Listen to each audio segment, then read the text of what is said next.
Welcome to Holistic Dose, your go to podcast for big ideas distilled into microdose insights without all the BS. I'm Tiffany. And I'm Jeanette.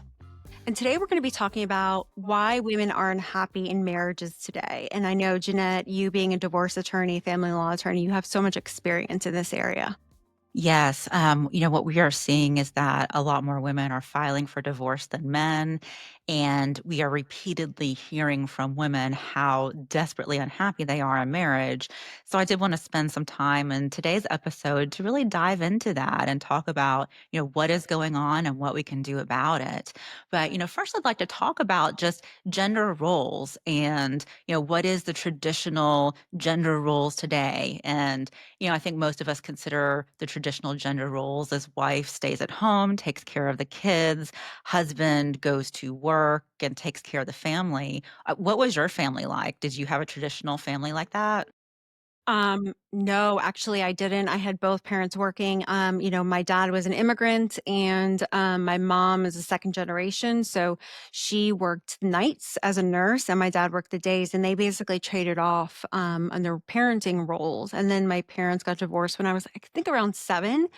And then it became, my mom had full custody of my sisters and I. So she was always working like So all you the say time. full custody, like, did you not see your dad at all? Did you go to your dad's? Yeah, no, I would say for the first, like, few years, we would see him on weekends, if I can recall, like, every other weekend, but honestly, not a lot, and that definitely impacted me and my future decisions too, and then when we moved to a completely different state, we moved to South Florida, and, we saw my dad maybe, like, sometimes every summer, every other summer, and then we would go for holidays, but even when we were there, the time just wasn't quality at all. Interesting. So before they divorced, when you said they would kinda take turns with the parenting, what about the household stuff, like the cooking, the cleaning, the mental load that we hear women complain about often? Yeah, I honestly I'm trying to remember, I think a lot of it was, my mom was more I d it's kind of hard for me to remember, to be honest. I think they did split a little bit of it, but it was probably still more of my mom definitely to be there for the emotional aspect and for that main, like, role, Yeah. honestly. Most definitely. Yeah, how about you? My family was very traditional. My mom mostly stayed at home. She had an education. She has a degree in nursing and was is still a registered nurse. But my dad's role was primarily as the income earner, right? And then my mom's primary role was taking care of me. And so sometimes she would work, but it was always like finding a job that would fit around, getting me off the bus or, doing all the school activities. And I also grew up in a very religious home, and Mm, that very much was sort of taught to me as there's a woman's role and a man's role, and this is what a family should look like. mhm. And I'm seeing a lot of problems with that now. And, in preparation for our talk today, I actually wanted to find out, like, where did our today's gender roles even come from? So Yeah. dug into a little bit of research, and it's interesting because, I mean, it goes back to, like, prehistoric times. Wow. And, we're told in school that even prehistoric humans, the hunter gatherers, the women were, gathering the berries and taking care Mhm. of the children, and the men were out hunting. And it's really interesting because recent studies by anthropologists are showing that that's actually not true. It was an Wow. assumption that was made, and it's what we were taught. But what they are seeing in their studies, they are actually finding these skeletal remains of, I guess, like Neanderthals, and they're looking at the skeletons and comparing the skeletons of the men and the women, and all of them have the same trauma patterns, which means that they were all doing the same work. Because if you only had, men hunting and women gathering the berries, they're gonna have different trauma patterns. So these Mhm. studies are actually showing that it was a very egalitarian society, and they believe now that women likely hunted. And, one of the articles I read, there was a discussion about, yeah, there still were differences in physique that, men were physically stronger and faster, but women had more endurance, and that's because of estrogen, and that the endurance is also important for hunting. And so, it's now believed that even men shared equally in child rearing, and it really was basically about survival. Like everyone just pitch in, and there really weren't these very defined gender roles. So then, how did we get to where we are today? So it's believed that things started changing with this first agricultural revolution, which was in 10,000 BC. But that is when, instead of becoming hunters and gatherers, people started gardening and Mhm. growing all their food. And for the first time in history, there was a food surplus. And so Wow. having this extra food is what started creating different roles and even social classes, Uh-huh. because for the first time, there was a commodity that was an excess commodity to control. Oh, wow. That's Yeah. interesting. Yeah, and so that is actually when gender roles also started to be created. It's also when Mhm. slavery started because you needed someone to work the fields, and it's thought that the reason that the gender roles started being really defined in that time is, 1, there was huge population growth because Mhm. of the surplus of food, and so, if women weren't having as many children in previous times, it was easier for everyone to, pitch in and have the Right. same roles. But if you're having, 4 or 5 children, I don't know what the average was, but the women ended up basically just needing to full-time care for children. And then also it is, theorized that there was then more of a focus on a grain-based diet as opposed to, Oh. like, meat and then, whatever you gather and pick. And Uh-huh. so you need someone to process those grains. And so then the women became, okay, I'm watching the kids and I'm processing these grains while the Mhm. men are out working in the field. And so Right. that really started to define these gender differences. And then there were more changes in the Industrial Revolution, which in Britain was 1760 to 1840. But that's when we started getting modern machines that made some of the physical work easier. Mhm. So then Mhm. we do see women starting to actually enter the workforce there, but it's like because of the historical differences that were in place, women were still given the lower paying jobs in the Yeah. factories. And then it just evolved from there, but we've never gotten to a place where there's equality again, like back in, prehistoric times. And, now women are in the workforce, and our workforce today, physical strength is practically irrelevant, right? Right. It's There's very definitely few jobs. not needed. Yeah. Exactly, so it's all about our mind, and, Mhm. you know, it doesn't matter your gender to be an excellent lawyer or, Yeah. whatever, doctor, etcetera, but there's still this leftover inequality. And, I think we're even seeing that in modern marriages. Have you seen a lot of, like, the trad wife, kind of movement? And there's nothing wrong, I don't think that, you have to have the same exact roles, but it's just interesting that, people have a very strong belief that this is the way it should be, and Right. even the wrong belief that it's always been that way, and it Mhm. hasn't. It is not that, men and women are born to do something completely different, and history actually shows us that it hasn't always been like that. What is it like? So you're out there dating. What is it Mhm. like as far as what you're seeing as far as gender roles in dating? Oh, yeah. So, and before I touch on that, I had a thought that came to my mind. So my dad is first generation. He's an immigrant from Romania. And I know that even with him, right? So he is very much like grew up in a communist system, and he is in this idea that like women, need to be in dresses and skirts and super feminine all the time. And I was not like the girly girl. Mhm. And even he has this idea in his mind today that because my daughter isn't girly girl, that well, it's like, "Oh, it's because of how your mom dresses." And I'm like, "Well, because I wanna wear jeans to work, just because I wear pants, but I still dress up. I can still have femininity in me." And his mindset around money and finances is interesting. He's okay if he were to date somebody that makes more money from him than him. However, he cares about the perception of what other people see. He wants to be the one to hold the credit card to pay, even if it's coming from the woman's bank. That's so interesting. Yes. So, my experience as far as dating goes, let's see.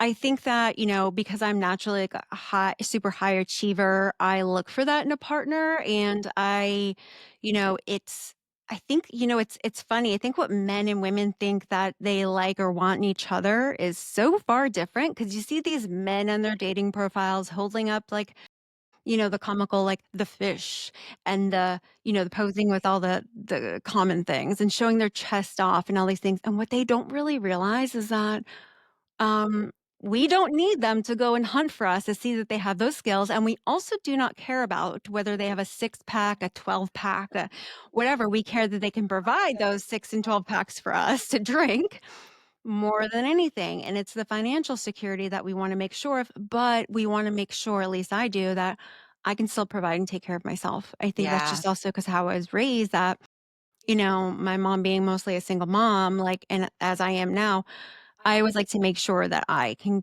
take care of myself and provide for myself no matter what. But Yeah. it's interesting where guys put so much effort into the lies about their age on the profile as well as you know, the older pictures that they use. Some guys even use AI generated photos. Like if a woman did that, oh my God, like we would be shocked.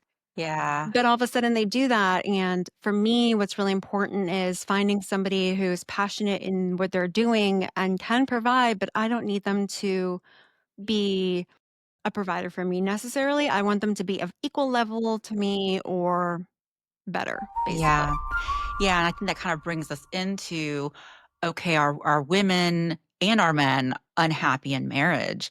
And there's a recent study by a Stanford professor who found that 69% of divorce is initiated by women. And I Mhm. see that in my divorce practice. Like the vast majority of divorces are started by women.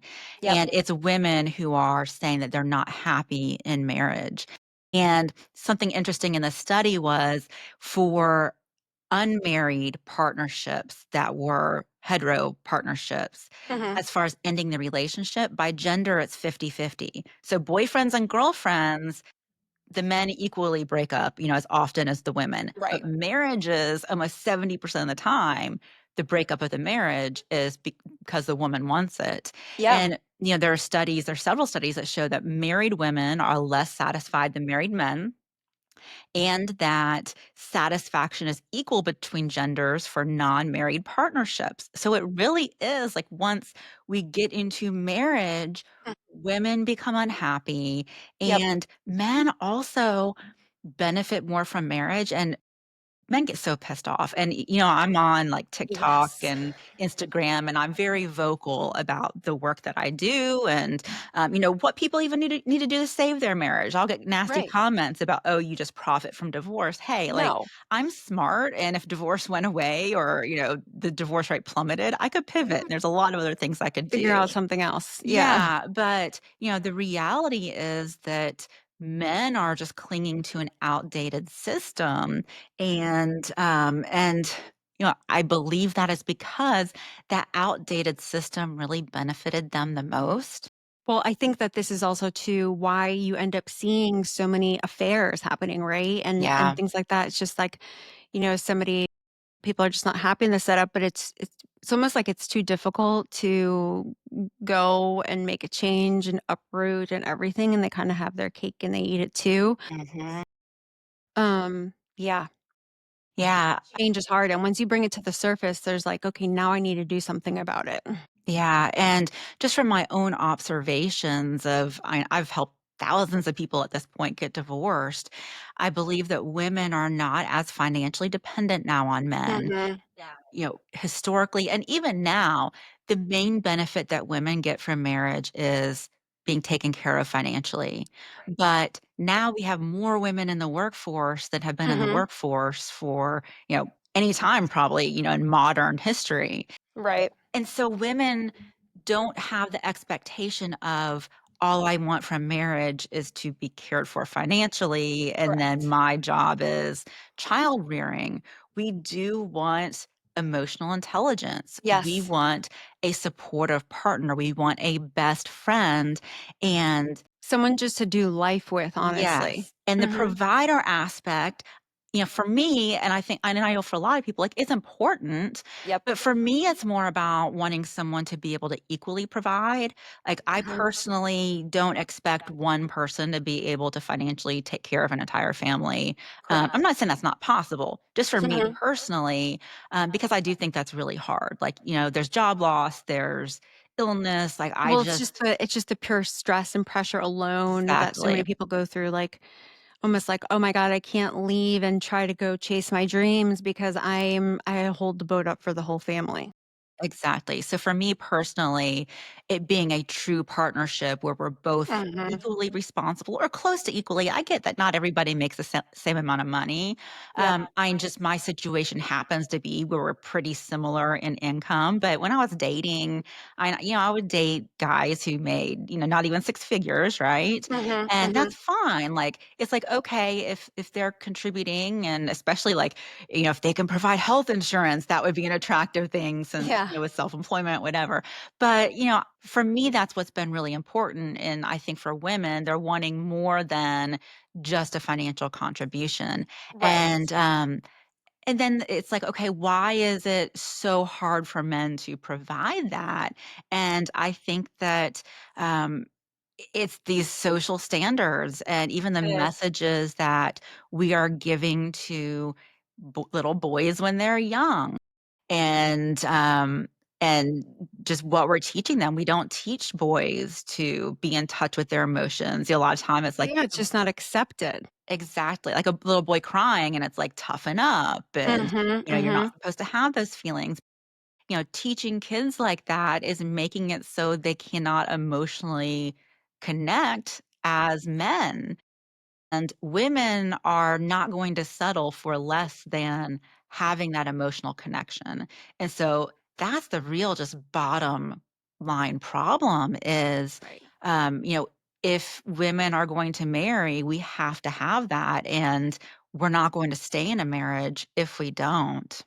Yeah, I mean, that's kinda why I say just in regards to, like, my dating, if the person is not emotionally aware and in touch with themselves, right? I saw this, one of Mel Robbins' podcast recently, and she explained the concept, and she's like, "You'll never think about people the same after hearing this or learning this, is that we are all as adults, we are all a version of an eight-year-old self that has basically never healed trauma. So if somebody gives you, which I've experienced this lately with people, if someone gives you the silent treatment, which is also can be, told as being ghosted, it Mhm. is a little 8-year-old child who was never like you never learned how to handle those emotions and process it, whether you're like, "Oh, I don't wanna speak to them because I might speak out of place or I might be angry or this or that." You were never taught, and we just weren't taught as adults. So then we go through these motions and the behaviors, and then it spills into our relationships, and it's like,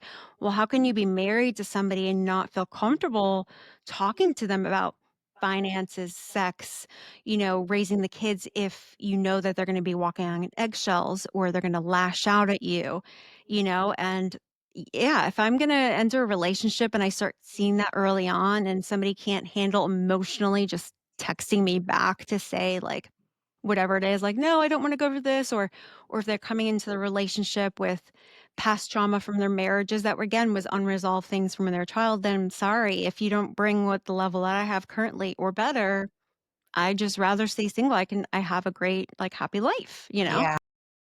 And I think that I know that what a lot of women are looking for, is a man who can assess what needs to be done, and then they just do it. And I Mhm. hear this over and over, and men will say, "Well, if she just gives me a list, I'll take care of it." Mhm. We're gonna have to edit that out. Let's give the dog a minute. Newbie, get over here. Hey, can you see if he's still at the door? Nope. He's still there. "Newbie, come over here. Come on, newbie." Okay, go lay down. Okay. So something that I'm seeing is women really want a man who can just assess in the household what needs to be done and then step up and do it. And a lot of times men will say in response, well, if you just give me a list, I'll make sure it's all done. Mhm. But then women are like, "No, I don't want to have to take" we talk about the mental load. Women don't Mhm. want the mental load of having to come up with the list Yep. and then give it to the man to do. Something I hear over and over is women saying, "I feel like my husband is another child Child. because Mhm. I have to make my child lists. I have to give my child directions and tell them exactly what needs to be done, and we don't want that in a husband." And one of my favorite, people to follow on Instagram is mom chats. I think there's mom chats and dad chats. There's a Oh, I husband and haven't wife. heard of that one. I actually sent it to you. I just don't think you realize the name of it. It was the woman in this TikTok saying that she mentioned to her husband the other day Oh, that yeah. she's having a hard time feeding herself. And she's like, I have ADHD, I get overwhelmed, and I'm worrying about what I'm feeding the kids and everybody else, and I'm having a hard time eating. And she said, "You know what?" My husband's response was, it wasn't, "Well, that's stupid," or "Let me give you advice on how to fix it." Right. She said the next day she opened the fridge and he had meal prepped for her. That's And amazing. yes, and he had made her favorite muffins and even cut them up like she likes them cut up. And there was cut up fruit. And basically, he saw her need, Mhm. didn't judge it, No. saw the need, and then he took care of it. Yeah. And It's honestly, it's no different than if you were in the workplace and you're yeah, anticipating needs of a project or where you can release load from your colleagues. We're all in the support system, right? So it's no different. So I don't know why we're not yeah, just you're doing it right. inherently at Because home. men are so good in the workplace, and it is, like, the same thing. If you're a part of a team, you don't Mhm. if you're at work and you're someone who always needs very specific instructions and a list, you're not going to achieve as much. You are valued when you can see the problem, when you can figure out what needs done, and you get it done, and the same thing at home. Well, those traditional workplace rules kind of also take place. One of my former colleagues and I, we used to always, I saw some Instagram posts on this, something like this. Like, if you think about a traditional office workplace, like someone's getting married, having a baby, having a birthday, who's planning all those things? Yeah, it's the women. If there's a group meeting and they need a note taker, who's taking the notes? Or if they need lunch ordered. Yep. Yep, Yeah, and it's not even them defaulting because not every office space has, a receptionist or somebody whose role that is. It's just to default. It's almost like, "Oh, wow, I never even thought to do that. Well, we'll just lean on so and so to yeah. handle it." Well, that makes me No. think of offices I've been at that are actually mostly women, but there would Mhm. still be the person that we called the office mom, right? Like, have you Right. had that? "Oh, this is the office mom. She's the one who, makes sure everything's taken care of," and I But never even really thought still, that about it gets until now, exhausting. but that's kinda bullshit. We shouldn't need an office mom. Everybody should be just looking for what needs to be done and getting it done. Mhm. That's very interesting. Exactly. Uh-huh. What have you seen much weaponized incompetence in your relationships? Well, give me an explanation, like, what do you mean? So my mom actually, when I was growing up, would call it strategic incompetence, but Okay. now it's actually like Like playing dumb, like, I don't know yes, how to do that? purposely Hmm. doing something wrong, so you're not actually expected to do it right. And it's something that a lot of women repeatedly say, "This is a problem in my relationship." I'm trying to think of an example. Yeah, give me an example because I was always the one that because like I definitely have more masculine energy because I was raised by a single mom and then I had to figure a lot of things out for myself. So like I was the one who like my mom taught me how to use a power drill, how to paint walls, how to spackle Yeah. walls. I can fix so many things and put things together. So I oftentimes sometimes can be the woman that's teaching the man some things Yeah. too, which I Yeah, I mean, it's usually with, like, domestic things or Mhm. things that are more traditional for a woman, like, "Hey, cook dinner," or something, and they'll basically purposely do a half-assed job Mhm. so that it makes it easier So, for like, the you'll never woman. ask me to do that again? Yes, for the woman to be Mm. like, "You know what? It's easier for me to do it." And this No, is I've not personally experienced it, but also maybe that's because I haven't really gotten as far in my rel or seen relationships that were worthwhile to, like, entertain for a longer period of what time, about so when you were married? no, actually, because he was raised more by his mom and, his aunts, like, he knew and did a lot of the traditional household Thing. things, but I had to teach him more of the other roles. Like, Interesting. yeah, it was a very different dynamic, like, really Yeah. different. Mhm. Yeah, and then the mental load as well as far as, who's planning the calendars, and this one, like, I get onto my husband Jeff about. Even so, we're at the beach now, or, of course, Mhm. all on vacation, and, like, his daughter booked some volunteer stuff during our vacation, and she said and that's why they're leaving today, like, Oh. and she texts the family group chat, and she's like, "Hey, I'm volunteering at the Dogwood Festival on this date," and Like, what? like, this is my stepdaughter, like, I just feel like, my husband should have been the one to say, "Hey, that's during family vacation, you're gonna have to cancel it." And that did not like, he was just completely silent. And so I just respond and say, "Do you know that's during spring break?" And then Eva says, "Yeah." Like, "Okay, I guess You had we'll." to be, like, the bad one Yeah, if you were to put a stop to it. exactly. Mhm. So I'm like, "Okay, I guess we'll end our vacation on Thursday." But, like, I don't feel like that's what should have happened. I feel No. like dad and, if it would be And you didn't different feel if like you had the right place and space because because I'm you being the stepmom. stepmom. Mhm. Exactly. I Mhm. just feel like dad should have taken this part of the mental load. He knows when Jeff. spring break is. I know, right? Like, I've told him a million times the dates of spring break, like, Yeah. like, keep track of But that, and they're the mom of the house and you're the calendar mhm. keeper, so you have to have everybody in line. Yeah, then there's a whole other dynamic when you are talking about being a blended family, like, Mhm. I am not going like, I've just refused to do it, like, with stepkids. First of all, I mean, balancing my career and 3 kids, like, I don't want to do that, like, I don't want to be Mhm. the one to take all that on. So, he will take care of, like, when it comes to volleyball or the things that his girls are Mhm. very involved in because they've chosen it, those he completely takes care of. But it's more like things that, like, are important to me, like, "Hey, I wanna go on a family vacation." Mhm. It's like, "Okay, I need you to, like, take on some of the mental load to make this happen because this is important to me, and I Right. think it's important to us as a family," whatever. So, yeah, I mean, that's very frustrating, and that's, like, conversations he and I have to have, and, Mhm. but, Well, looking. I think that's, those conversations are super important to have. Open communication, I'm all for that, especially like if I'm considering dating somebody. I know what I experienced in my past marriage and relationships that I think it's important to lay those things out and know it's important so that you do not build that resentment. You Yeah. have it really clearly defined up front. Yeah. And I think that's same with I know that you had asked, more things about dating, like as far as gender roles and as far as being on dates and who pays and things like that.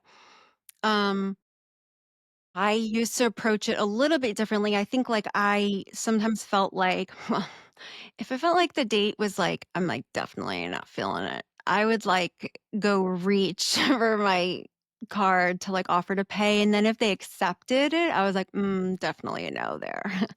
um, but now I've tried to just step a little bit more into a feminine role, but again, I guess, I don't know, is it a double standard there? Yeah, I don't know. I don't know. I mean, I definitely know that I wouldn't like it if a guy let me pay for, like, the entire bill on a Correct. first date. Correct. Maybe that is a double Yes. standard. I Yeah. like, I guess I was used to a man picking up the check, but if I offered, I'm not gonna judge if, like, we split the bill, right? Right. Right. But yeah, I would find it very odd if I just said, "Oh, Mhm. let me get it," but honestly, I Yeah, don't 'cause think I ever I really still think offered. that there is a masculine, feminine role there, Yeah. and, And like I was telling you that I had saw on some recent podcast clip that like the men who are completely the stay-at-home parent, that when they're not in that role of providing, that they do experience lower testosterone, which I felt was like really interesting. Yeah, that is. Yeah, and I think that brings us into our roles don't have to be identical. Mhm. It's just that we are wanting, more of the emotional part from a man than I think traditionally Yeah. and, centuries in the past Mhm. that they have been used to providing. But yeah, we're not saying that like we have to be like carbon copies of each other Right. and have the exact same roles. And I do think it's fine if a woman wants to stay at home. I Mhm. always am like, you still need to have an education, Yep. some kinds of if you have certifications, you need to keep those up to date. Up to And date. and that is what my mom did. Like my mom, being a registered nurse, was always in a position where if something bad happened to my dad or their marriage or his job, whatever, that she would have been able to step up and work Mhm. full time. And I do I think think that's that really that important. is absolutely essential. We Mhm. never know what curveball life is going to throw at us. Yeah. And it's not just for us, it's also for our children. Yeah. Because, and this is kind of going off on a tangent, but as far as divorce, when people talk about, oh, the horrible effects of divorce and it messes up kids and it's just devastating, it's not the divorce, it's the poverty after divorce, and this is Correct. this is backed up in, like, all kinds of studies where, I'll even see comments of the angry men on my, social Yeah. media who they talk about. I don't know if it's one study, if there's multiple studies, about outcomes of kids after divorce, and there's one or maybe more that shows that kids do better when the dad has custody. Hmm. But that's because they have the money. It is not about Mm. dads are better parents. It's about it is way more common for a woman to have, a deadbeat ex-husband who's not paying child support Oh, and the women are living in poverty. right. So, So that then that is makes sense. exactly, because when you have the single mom who, is working 2 jobs, making minimum wage and is Right. never home, the kids aren't especially if they have a dad who's absent, and Mhm. the kids aren't gonna do well in school, they're gonna be doing drugs, they're, gonna be out on the streets getting into trouble. So, it really is an issue where women need to be educated, women need to be able to be in the workforce if something happens where that's needed. But, do what makes you happy, right? I'm very much believe, like, all of us want different things, and, there's not a right or wrong way to conduct your relationship. It just needs Right. to be by mutual agreement, like, you're both on the same page, Mhm. and you're both fulfilled. And the bottom line is what we're seeing in a lot of marriages is people are not on the same page and Yeah. women are not fulfilled, and that's really, And you know people are just not talking about it, honestly.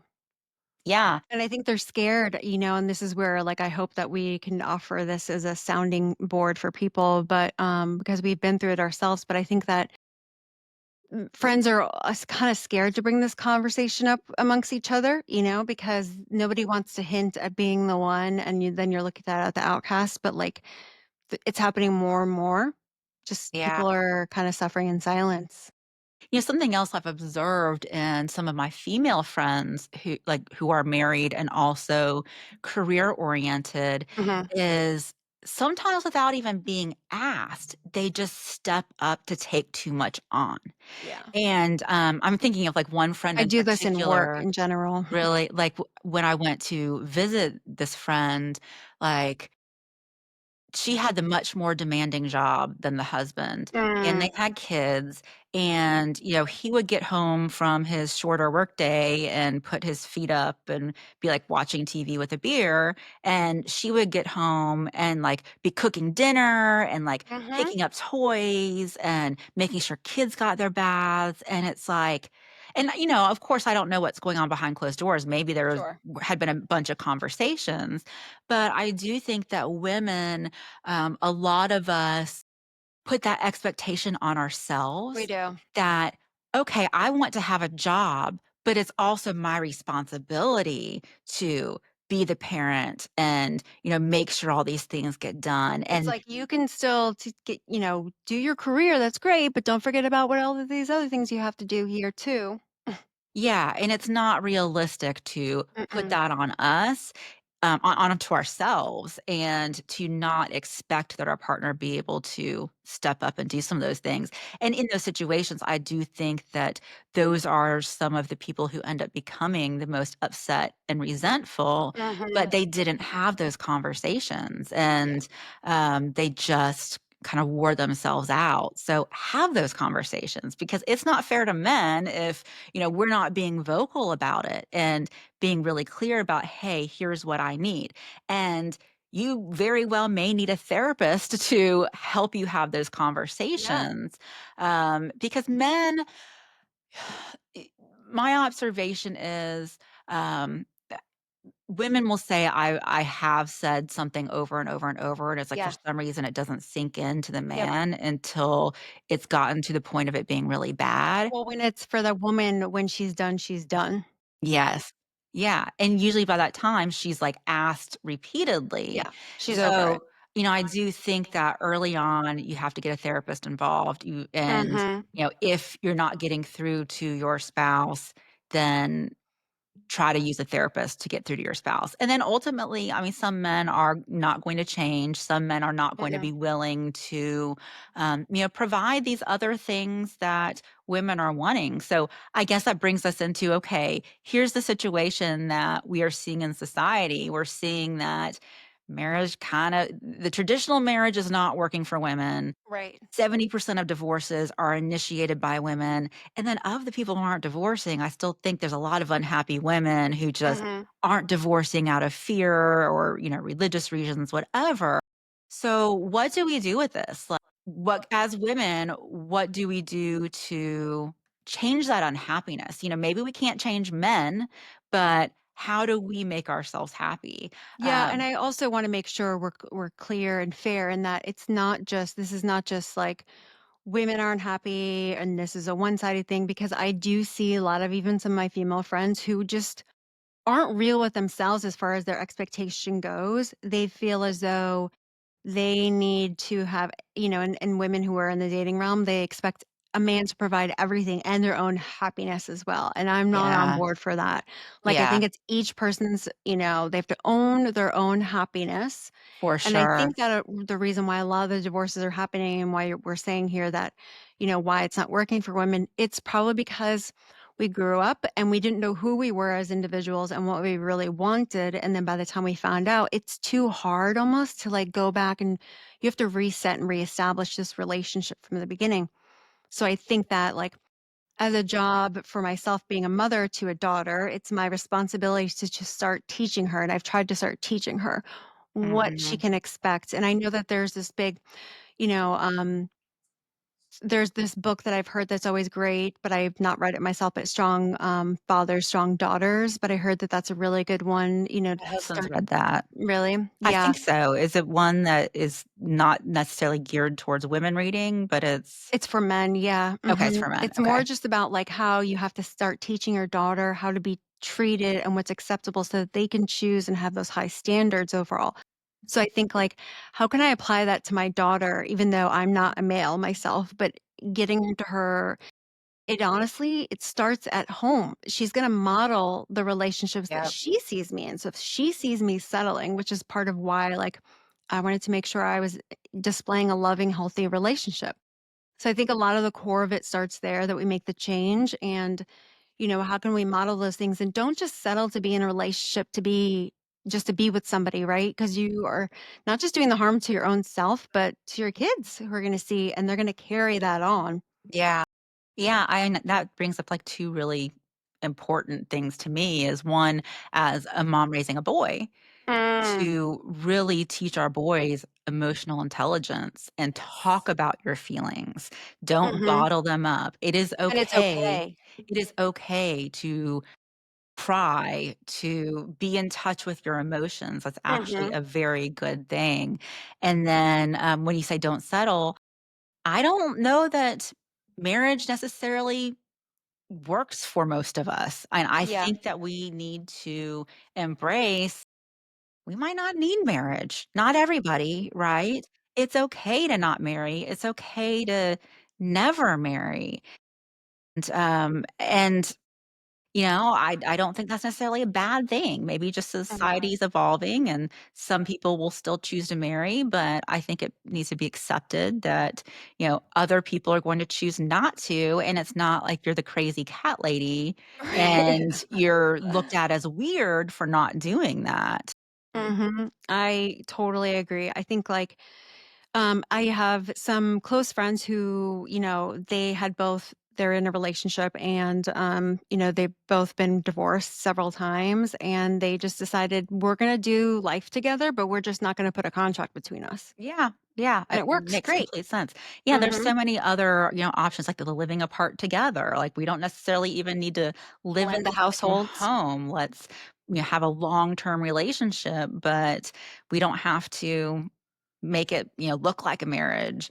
I also Right. think that not seeing divorce as a failure Yeah. and just not feeling so much stigma around divorce and being able to be honest with ourselves and, hey, we went into this with us having different expectations or different needs, or we've Mhm. grown apart, we've changed, we have different values, whatever.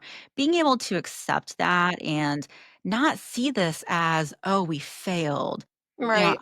I think that you can have had a successful relationship for several years, and it was a beautiful thing. Respect what it was, but then say, "But now it's time to move on," Mhm. and it not be seen as this horrible, devastating thing. Right, and I think, you know what, I was gonna ask you too, like, what kind of advice do you offer to the patients, not patients, but your clients that are going through the divorce to share with their children? Because I think that's something really big. Like, I remember I was kinda like avoiding even talking about it with my daughter because 'cause I'm like, "I don't even know how to approach that," you know? Yeah. Yeah, most therapists say that when you talk to your kids about the divorce, to not get into the specifics of why, to Mhm, just be general, like, mommy and daddy are just not happy living in the same home, and we will be happy living in separate homes, and mhm. that doesn't our family's not gonna change, we're still a family, you're still gonna see us both a lot, we're still, mom and dad, we're still gonna make decisions together, Yeah. etcetera. But then, certainly in raising them, having those conversations when they're older about, "Hey, here's what I recommend you look for in a relationship, and here's what I've found from my experience matters, and, Mhm. how to have the most successful relationships." All right, so we've talked about a lot of really great things today. And I think the takeaway is at the end of the day, marriage isn't broken because women are expecting too much. It's Right. that for too long, we were expected to settle for too little. And women Mhm. are evolving emotionally, financially, socially, and the traditional model of marriage just hasn't kept up. So I'm hoping that today's conversation has helped our listeners feel validated and maybe even inspired to reflect on what you truly want from a partnership.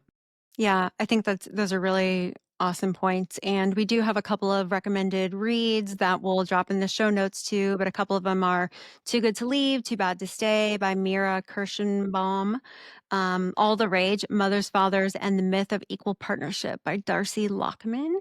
The Second Shift by Arlie Hochschild, and Fair Play by Eve Rodsky. But also, you guys can follow Jeanette on TikTok. She has a lot of great content. She's at ATL Holistic Family Law on TikTok. She is just follow her, give her a follow. We would love that. Thanks, Dad. I'm there And too. yeah, and let's close this out with like a little moment of gratitude that we'd like to do. So, All you want to kick right. us off?